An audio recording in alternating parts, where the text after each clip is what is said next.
सात संगत जी, प्यार से कहना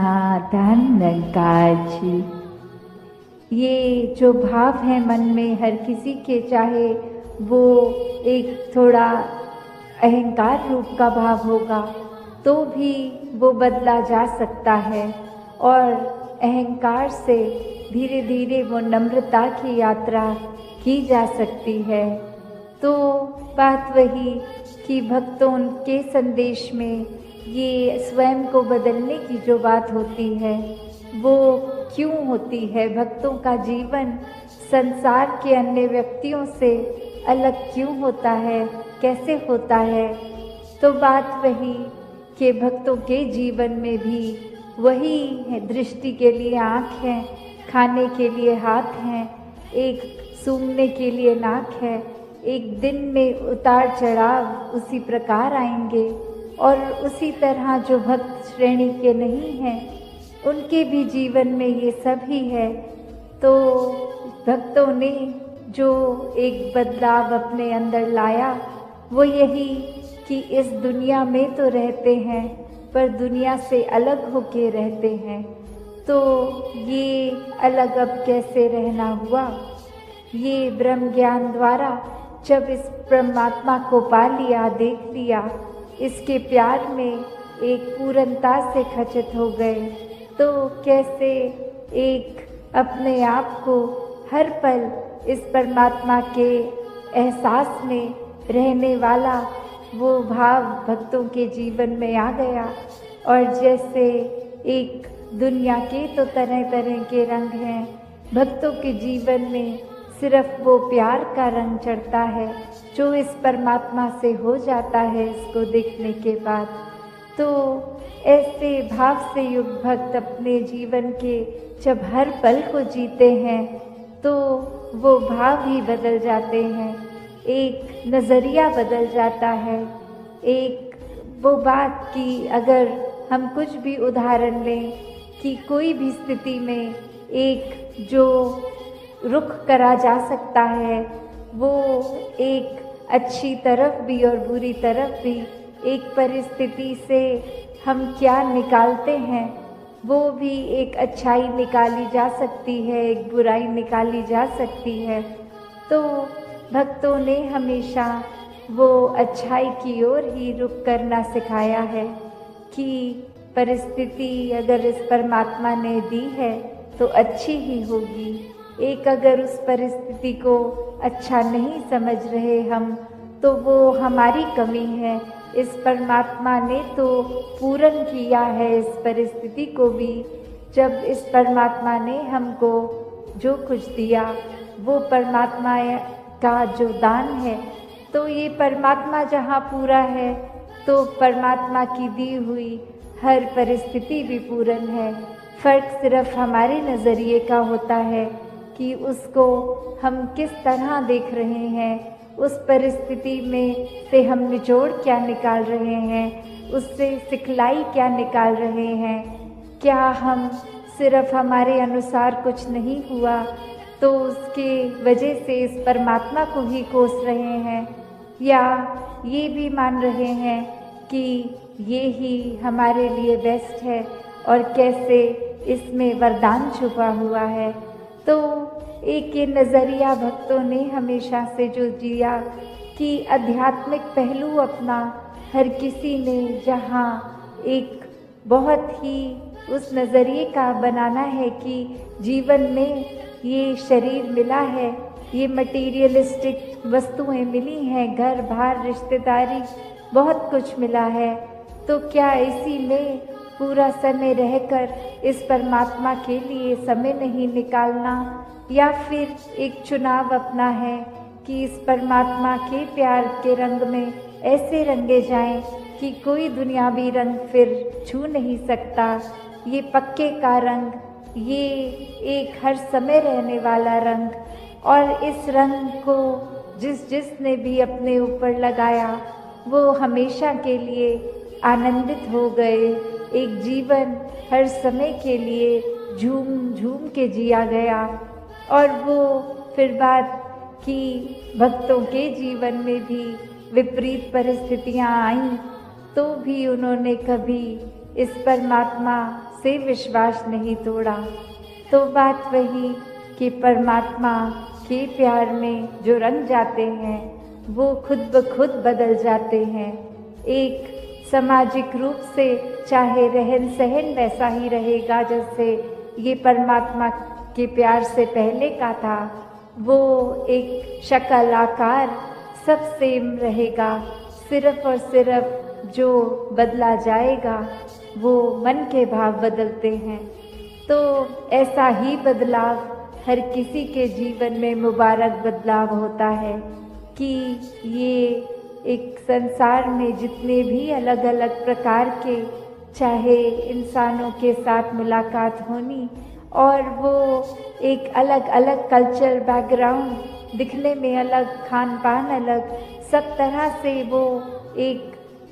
डाइवर्सिटी रूप और कैसे वो होने के बावजूद भी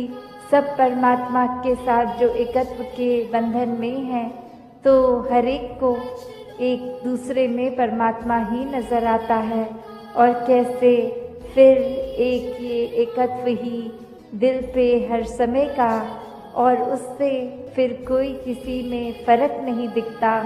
कोई ऊंच नीच जाति पाति प्रांति कुछ भी फ़र्क नहीं, सब अपने हैं, सब ही पूजनीय हैं। तो कैसे ये परमात्मा का वास तो पूरी सृष्टि के कण कण में है और वहीं जो हर किसी में भी, और यही परमात्मा को देखना ब्रह्म ज्ञान है कि इस परमात्मा को जब हर समय के लिए ये दिखाई देगा कि हर जगह ही मौजूद है, तो फिर एक जहाँ अपनी भी चेतनता जाग उठेगी। एक जो सच्ची दात है, जो भक्तों ने युगों युगों से समझाई है कि दुनिया भी एक दौलत तो आज है कल नहीं, इसने बदल जाना है, एक माया का रूप बदल जाना है, घर परिवार सोसाइटी सब बदल जाएगा, पर सिर्फ और सिर्फ एक चीज़ जो अपनी जगह में कायम दायम शुरू से थी, अभी भी है और ये संसार खत्म होने पे भी रह जाएगी, तो वो बस ये परमात्मा, ये निराकार है। तो इस निराकार को पहचान के जीवन में जहाँ फिर वो समझ भी आ जाती है कि जो कुछ इस निराकार ने दिया है उसका सदुपयोग ही करना है, किसी के नुकसान का कारण अपने आप को या किसी वस्तु को नहीं बनाना, मन में भाव हर किसी के लिए एक शुद्ध विचार रखते हुए हर किसी के लिए फिर वो मन से एक दुआ अरदास कि ये जहाँ किसी के दिन घर में जीवन में एक स्वास्थ्य रूप किसी भी तरह का एक नुकसान हो रहा है, तो वो भी एक भक्तों का दिल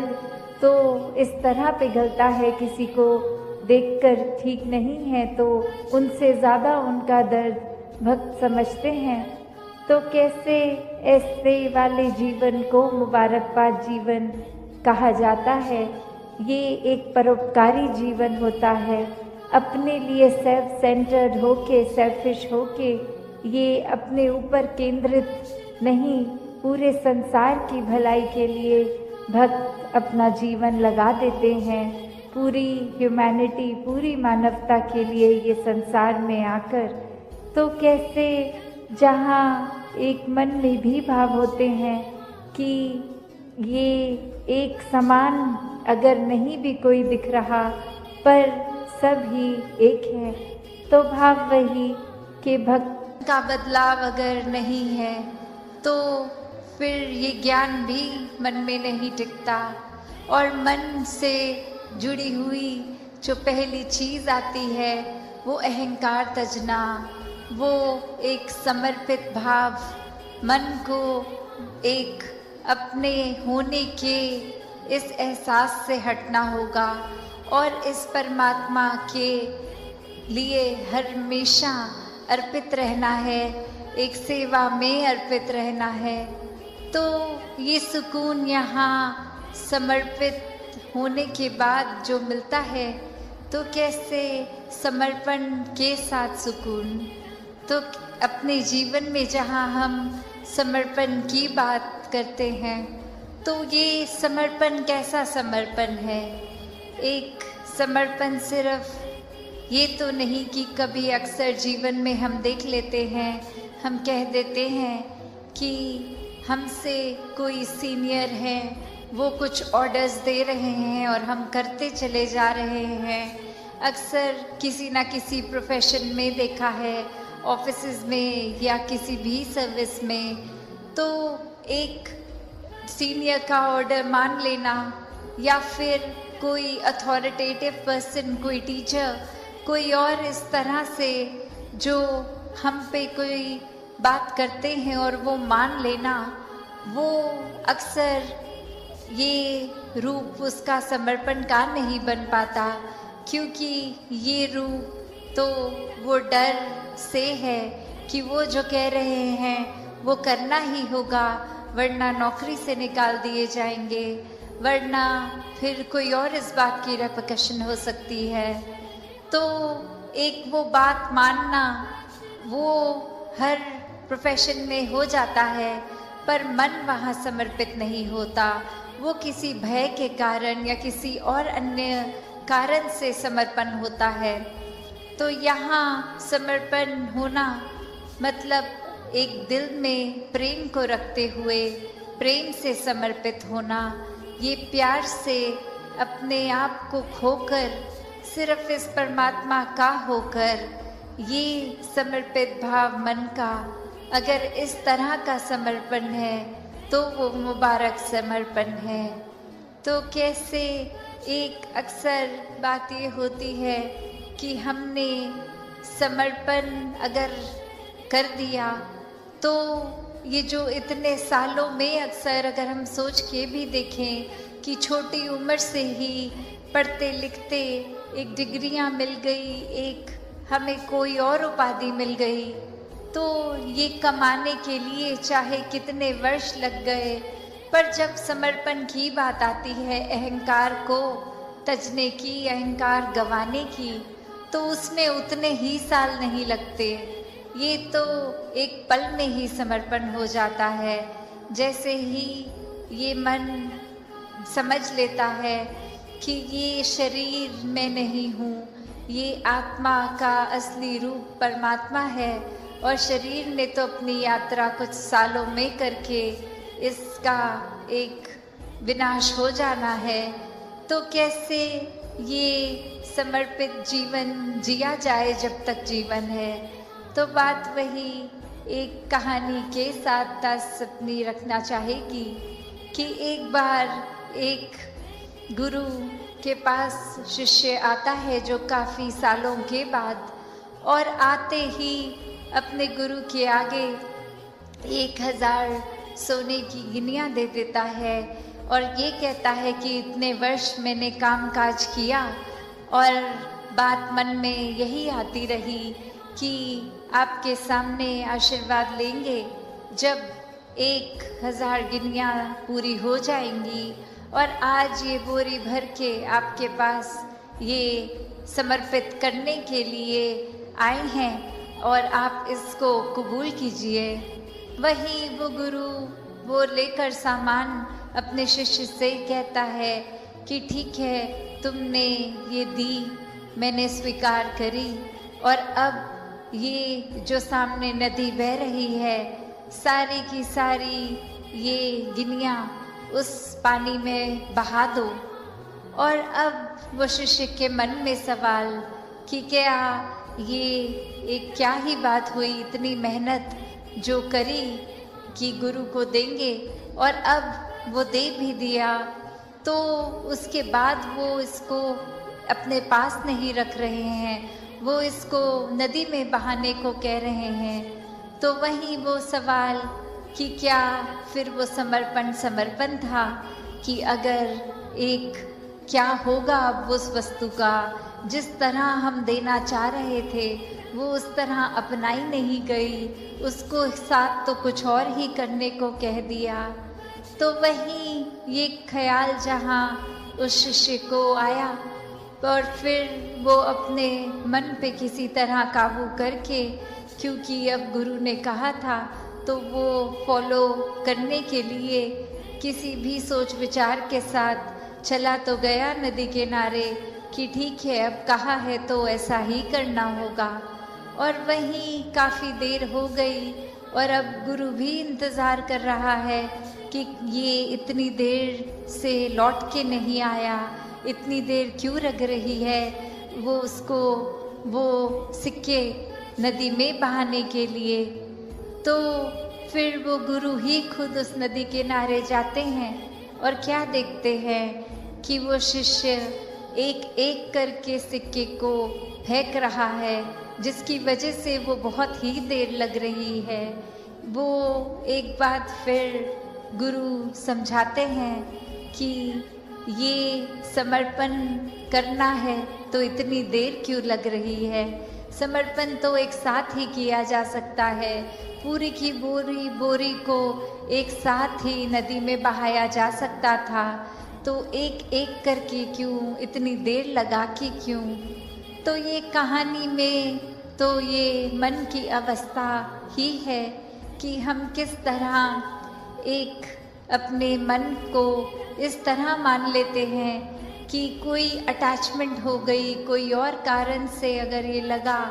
कि कुछ वस्तुएं इकट्ठी हो गई हैं, कोई उपाधियां मिल गई हैं, या कहीं अपने मोहल्ले में, अपने दायरे में बहुत नाम कमा लिया है,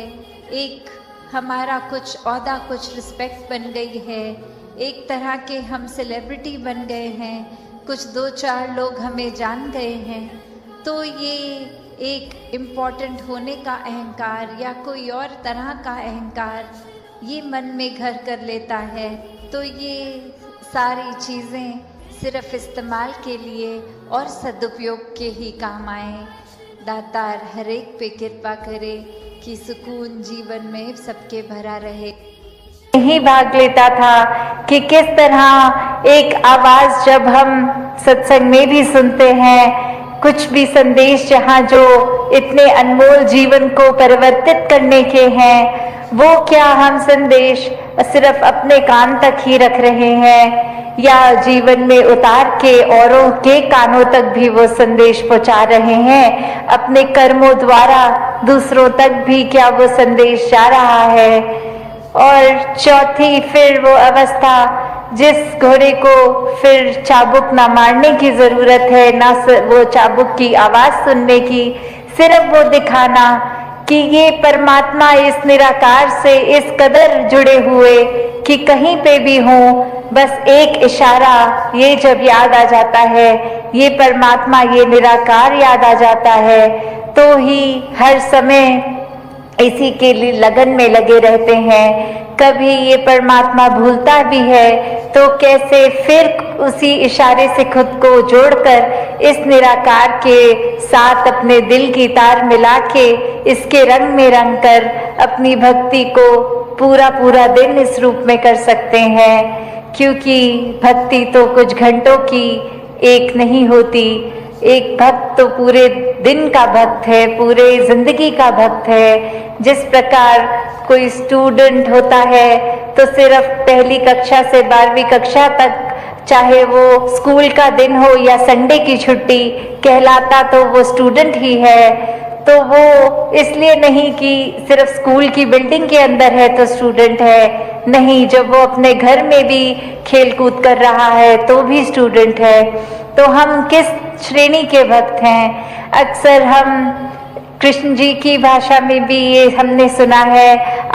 अर्थार्थी, ज्ञानी, जिज्ञासु। तो जो ज्ञानी संत हैं उनको ही सबसे ऊंची एक श्रेणी दी गई है। और ये कहा गया है कि अर्थ और अर्थार्थी तो सिर्फ एक मटीरियलिस्टिक चीज़ों से ही जुड़े हैं, एक डर से जुड़े हैं कि भक्ति नहीं करेंगे तो ये नहीं प्राप्त होगा, या अपने शरीर, अपने आर्थिक एक सामाजिक रूप में ठीक जिंदगी चले इसलिए डर के भक्ति कर रहे हैं। और फिर एक जिज्ञासु कैटेगरी आती है, जहाँ एक ये अंदर मन से कि ये परमात्मा क्या है, हम क्या है, हमारा इस परमात्मा को जानना क्यों जरूरी है, ये परमात्मा कहाँ है, ये कैसा है। जब वो श्रेणी आ जाती है, उसके बाद जब ब्रह्म ज्ञान की प्राप्ति हो जाती है, तो वो उत्तम ज्ञानी भक्त, तो दातार कृपा करे हर एक पे कि हर कोई सिर्फ वो उस तरह का ही हर समय का ही सेवक बना रहे, हर समय का ही भक्त बना रहे, हर समय का ही ब्रह्म ज्ञानी बना रहे। कुछ समय अपनी सुविधा अनुसार नहीं, 24 घंटे तो दासी और समय ना लेके तो करते हैं, पर उसके ही रंग में रंगे रहेंगे अगर हर समय, तो ये जो असली दात है, जिस तरह ये जगह का नाम भी हमीरपुर है, तो हम अमीर, तो कैसे एक ब्रह्म ज्ञान की दात जब मिल जाती है तो वो सच्ची अमीरी है। नहीं तो संसारिक ये माया ने तो आज टिकना है, कल नहीं टिकना। आज अर्थात्मिक रूप संतों के वचनों को सभी श्रवण करते हुए जो अपने जीवन में ये तब्दीलियों को महसूस करते हैं, तो वो बात यही है कि ये वचनों को सिर्फ कानों से नहीं सुना, सिर्फ ये श्रवण कोई उतनी देर के लिए सुन के और बाद में नहीं भूले। ये जीवन में सभी ने अपनाकर ये शिक्षाओं को, ये तरीकों को अपनाया और आगे बढ़ने की ये प्रेरणा भी कि कैसे अपने जीवन में हर पल ये चलते ही जाना है। ये एक स्टैटिक, एक अपनी जगह थम के ये जीवन नहीं जिया जा सकता, और कैसे ये स्थिर जीवन होते हुए भी ये जो मूवमेंट की बात, कि ये चलते रहने की बात, वो बात यही कि इस निराकार, इस दातार को जीवन में बसाना होगा। इसको जानकर, इसको मन में हर समय जो बसा लेते हैं, उन्हीं का जीवन फिर एक उस पेड़ की तरह जिसकी जड़ें इतनी मजबूत कि अपनी जगह पे तूफान आने पे भी स्थिर, और फिर भी वो एक नदी की तरह बहते रहना, चलते रहना इसी निराकार में। तो ऐसे जीवन को संत हमेशा जी कर दिखाते हैं कि कैसे कोई भी सिचुएशन हमें उस तरह से उनके काबू में नहीं आता। एक भक्त तो बस इस निराकार के ही रंग में होता है, और फिर चाहे कुछ भी आसपास चल रहा हो, ये एक बेपरवाह मन की तरह ये हमेशा निराकार में रंगता हुआ हर सिचुएशन को आराम से भक्त निकाल लेता है। तो एक कहानी भी दासी ने एक बार पढ़ी, जहाँ एक जगह पर एक इंसान को पता लगता है कि यहाँ कोई बहुत ही एक वाइज इंसान एक आए हैं जो बहुत ही एक सूझवान है, और उनके पास जाकर वो कहते हैं कि आपको मुझे पता है बहुत और भी मिलने आ रहे हैं, मैं ज़्यादा समय नहीं लूँगा, बस एक ऐसी कोई शिक्षा जो आप जीवन में कोई मुझे 1-8 मिनट में देकर समय बचा लें, अपना भी और हमारा भी। तो ऐसी क्या वो एक अमूल्य बात होगी जो 1 मिनट के अंदर एक शिक्षा जीवन भर की बन जाए। तो वो इंसान कहता है कि बस मूव ऑन, चलते चलो। और अब वो व्यक्ति ये सोच रहा है कि मैंने तो सुना था ये बहुत ही एक गहरे इंसान है, बहुत ही सूझवान है, वाइस है, और 1 सेकंड का समय क्या ले लिया इन्होंने, तो बस मूव ऑन बोल दिया। तो ये तो जाने को बोल रहे हैं मुझे, मेरे से बात नहीं करना चाह रहे। और अभी इसी सोच विचार में वो इंसान 2 कदम पीछे होके उनसे सोचने ये बात लगा, और फिर 1-2 व्यक्ति और इस दौरान आके उस इंसान के प्रति अपने भाव रखते गए, चलते गए, और अब वो इंसान वहीं उस बात में अटक गया कि ये मुझे जाने को क्यों कह रहे हैं, और फिर से एक बार हिम्मत करके कहते कि अब ये आपने जो बात कही थी, ये बात आपने मुझे क्या कहा था कि मैं चला जाऊं, ये मूव ऑन करने की बात। और अब वो बुजुर्ग कहते हैं कि आप तो मेरी उस बात से भी अभी तक मूव ऑन नहीं हो पाए कि ये कैसे जीवन में हम हर कोई चीज़ को इस तरह पकड़ लेते हैं, भाव क्या होता है बात का हम क्या समझ बैठते हैं। वो इंसान तो बस यही समझा रहे थे कि अगर आप जीवन में कोई एक आध मिनट में बात समझना चाहते हैं तो ये है कि अपने मन को एक कीचड़ जैसा, दलदल जैसा ना बनाएं कि बस एक जगह पड़े पड़े उसको उसके अंदर खराबी आती जाए। एक स्वच्छ रहें, बहते चलें, एक दिमाग को छोटे दायरे में, दिल को छोटे दायरे में ना बांध के रखें, बहते चले जाएं। ये निराकार इतना विशाल है, इसके जैसे मन को विशाल करते जाएं। और समझने वाले ने बात क्या समझी कि ये तो बहुत रूड हो रहे हैं, ये तो बिल्कुल मेरे को आगे बढ़ने को ही बोल दिया, बात क्या पूछ ली इनसे, ये तो बहुत अपने आप को पता नहीं क्या समझते हैं, एक सीधे मुंह बात भी नहीं कर रहे, बस दफा होने को बोल दिया। तो बात वही, अक्सर कोई इंसान क्या बात बोलता है, हम क्या समझते हैं, हम उसको सच मान के और फिर पकड़ के बैठ जाते हैं कि उस इंसान ने ये शब्द बोला था, चाहे वो शब्द किस भाव में बोला हो। उस इंसान ने एक मुझसे 2 मिनट पहले इंसान ने अगर कुछ किया, उसको तो बोल दिया कि रुक जाओ और मुझे बोल दिया कि चलते बनो। तो बात क्या है, जो बात उस इंसान के हिसाब से उसके हित में है उसको बोली जा रही है, जो दूसरे के हिसाब से है उसको। तो ये कंपैरिजन्स, ये तुलना जीवन में अक्सर हर दिन ही कहीं ना कहीं दिमाग में आ जाती हैं। चाहे वो कंपैरिजन फिर एक अपने लाइफस्टाइल का हो कि हम किस तरह का जीवन जी रहे हैं, क्या क्या सुख साधन है हमारे पास, क्या वो सुख साधन हमारे पास जो हैं वो एक दूसरों से बेहतर हैं कि नहीं हैं, क्या ये सारी चीज़ें जो एक जीवन में कामकाज करते, पैसे एक संभालते हुए, खरीदते हुए चीज़ों को, एक घर बार, एक माया रूप इकट्ठा कर बैठे हैं, क्या ये इसकी प्रशंसा की जा रही है औरों द्वारा, या फिर क्या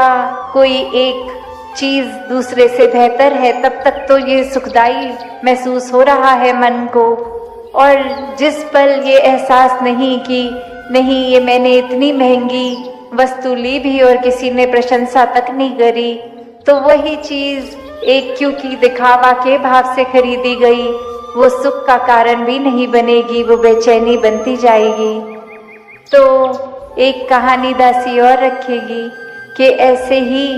एक बार एक इंसान ने एक बहुत ही खूबसूरत गाड़ी, एक बहुत ही अच्छे ब्रांड की गाड़ी खरीद ली और उसको अपने घर के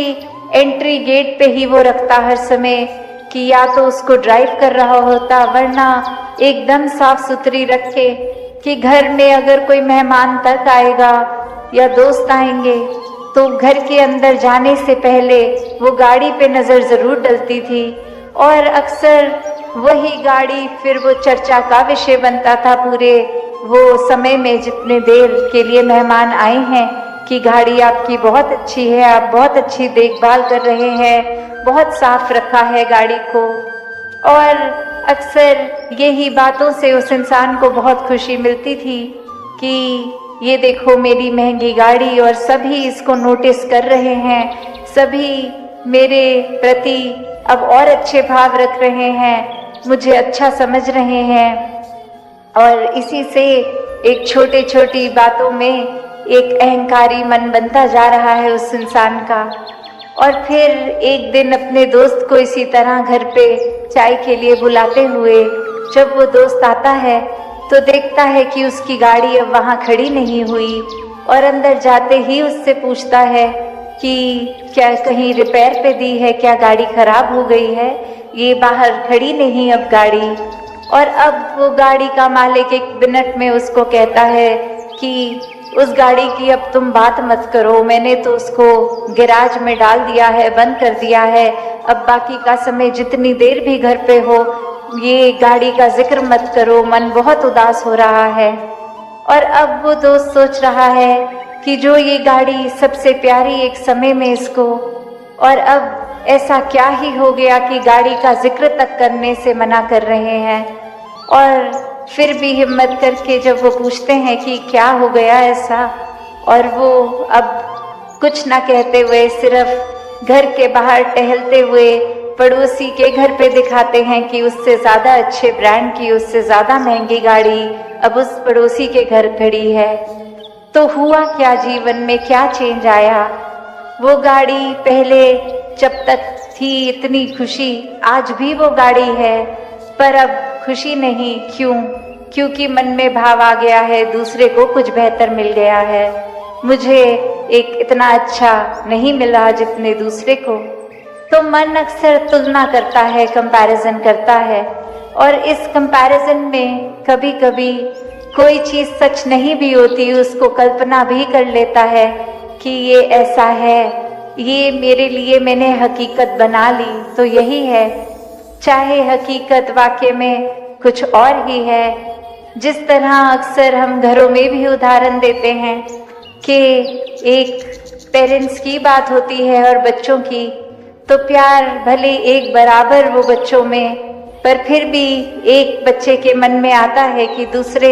एक भाई या बहन को ज़्यादा प्यार करते हैं पेरेंट्स और हमें कम करते हैं। तो बात वही कि हमने अपने नज़रिए से देखा, हमने बस यही देखा जो इस आँख ने देखना चाहा, जो इस मन ने सच्चाई मानी कि जो अपने पास है, जितना प्यार है उसके ऊपर ध्यान नहीं, दूसरे को क्या मिल रहा है, हमसे ज़्यादा या हमसे कम, उस पे ध्यान जा रहा है। तो बात वही कि ये निराकार अगर खुद ही प्यार का एक स्टार्टिंग पॉइंट है जिसका कोई अंत ही नहीं, ये इतना प्यार, और वही इंसानों को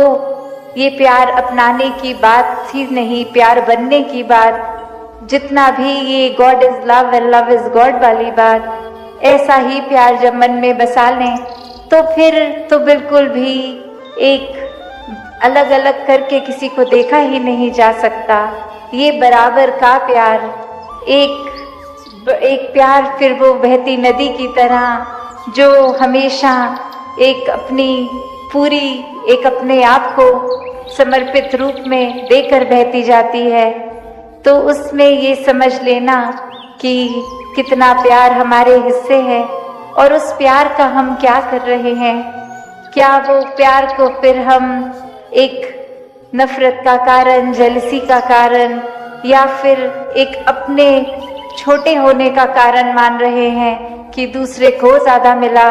तो हमारे हिस्से कम आया, या फिर जितना है जो है वो दूसरे को क्या मिल रहा है क्या नहीं, उससे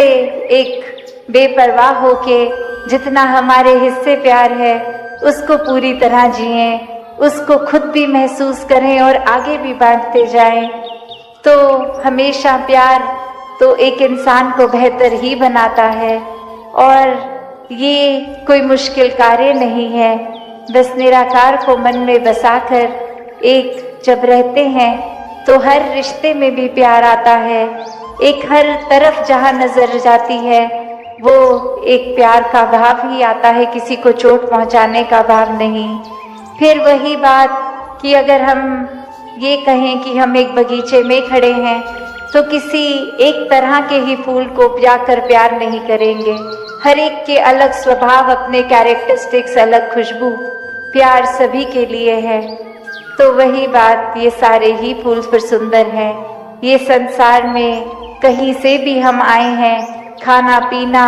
एक पैदाइश कहाँ की, रहते कहाँ पे हैं, रंग कैसा है इत्यादि, जो भी भाव है एक प्यार का ही भाव, उसमें एक कोर है। क्योंकि एक हम इंसान है और हमारा कोर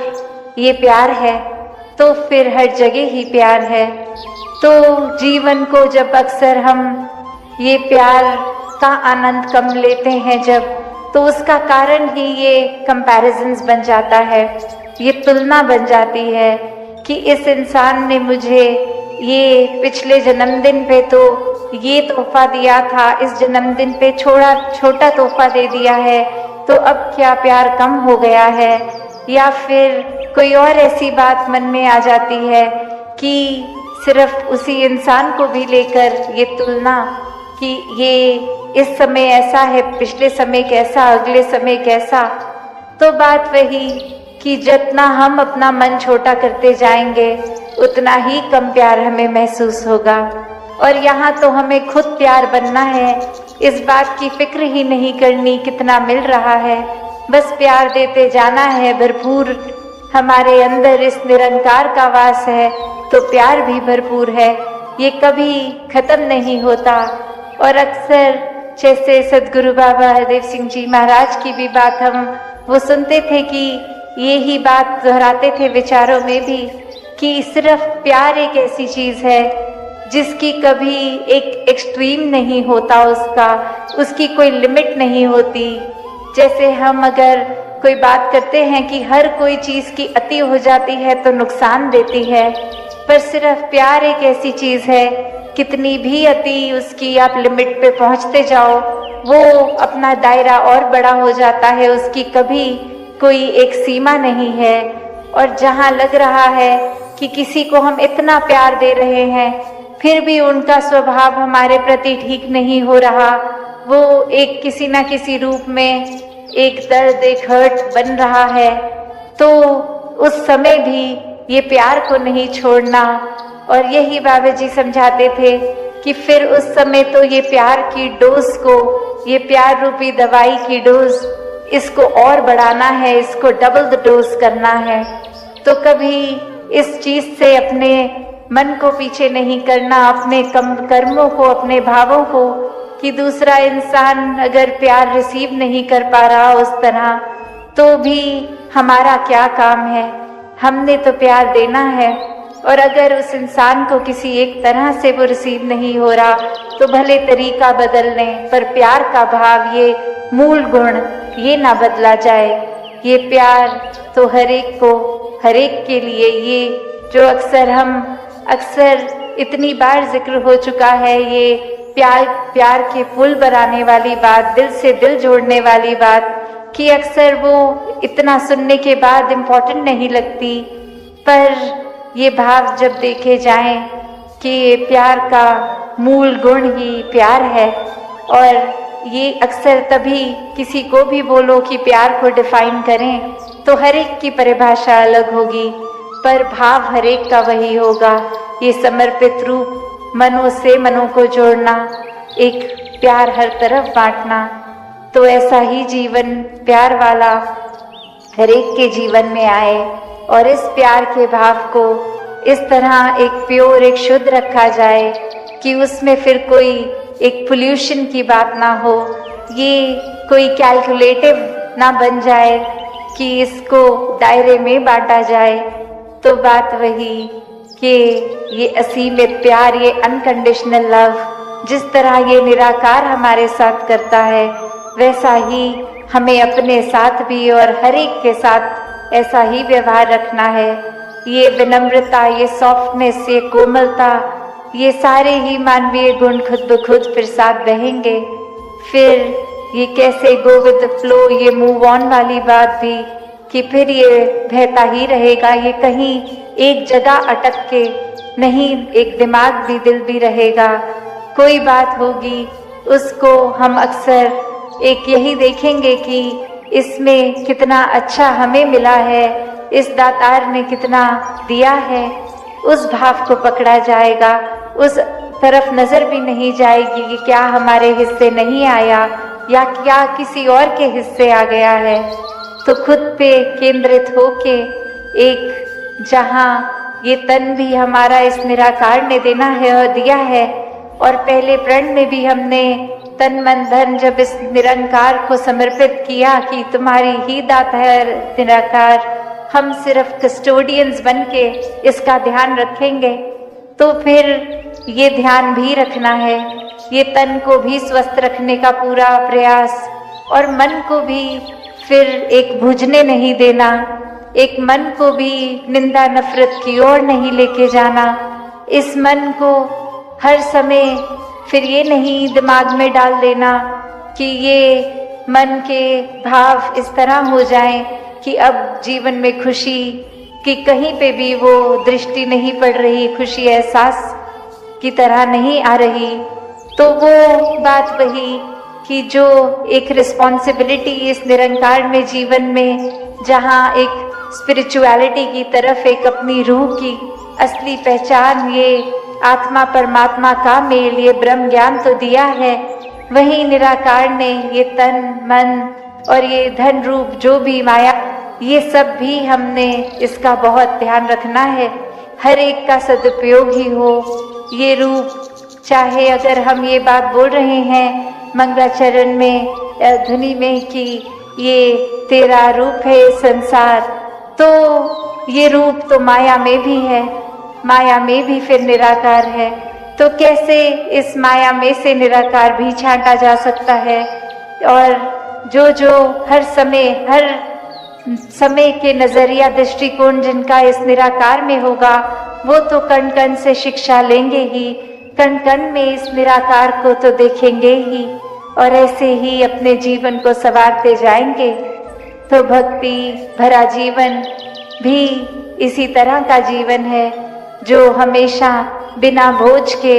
ये बहता जाता है, इस प्यार से युक्त होता है और पहले खुद प्यार बन के हर तरफ ही प्यार को ढूंढता है। फिर चाहे कितनी भी नेगेटिविटी आए जीवन में, उसको एक ऐसा नजरिया बना के ये प्यार को ही स्ट्रेंथ बनाता है कि फिर कोई और चीज का असर ही नहीं हो पाता। फिर ये एक दुख और सुख की अवस्था से ऊपर का जीवन, आनंद का जीवन, एक भक्ति का जीवन, विश्वास का जीवन, सुकून का जीवन, स्थिर जीवन, ऐसा ही जीवन बन जाता है। तो हर कोई ऐसा जीवन जी सकता है, हर एक को इस परमात्मा ने कैपेबिलिटी दी है, ये कैपेसिटी दी है कि किसी भी सिचुएशन में से क्या छांटना है वो छांटा जाए। तो हर कोई जहाँ अच्छाइयाँ ही छांटता रहे, और अगर नोटिस भी होती हैं कोई बुराइयाँ, तो वो बुराइयों पे भी फिर नज़र डाल के उनको भी कैसे कन्वर्ट किया जाए अच्छाइयों में, चाहे अपनी या सामने वाले की, तो वो बात भी उनसे की जाए, उनके बारे में ये समझाया उन्हीं को जाए, किसी और के प्रति का भाव किसी और को ना बताया जाए। तो बात वही, एक भलाई का भाव मन में भक्तों के होता है, और ऐसा ही भलाई का भाव हर कोई रखता चला जाए, प्यार से युक्त होकर एक pure form of unconditional love बनकर ऐसा ही सबको किया जाए। साथ संगत जी, धन्यवाद।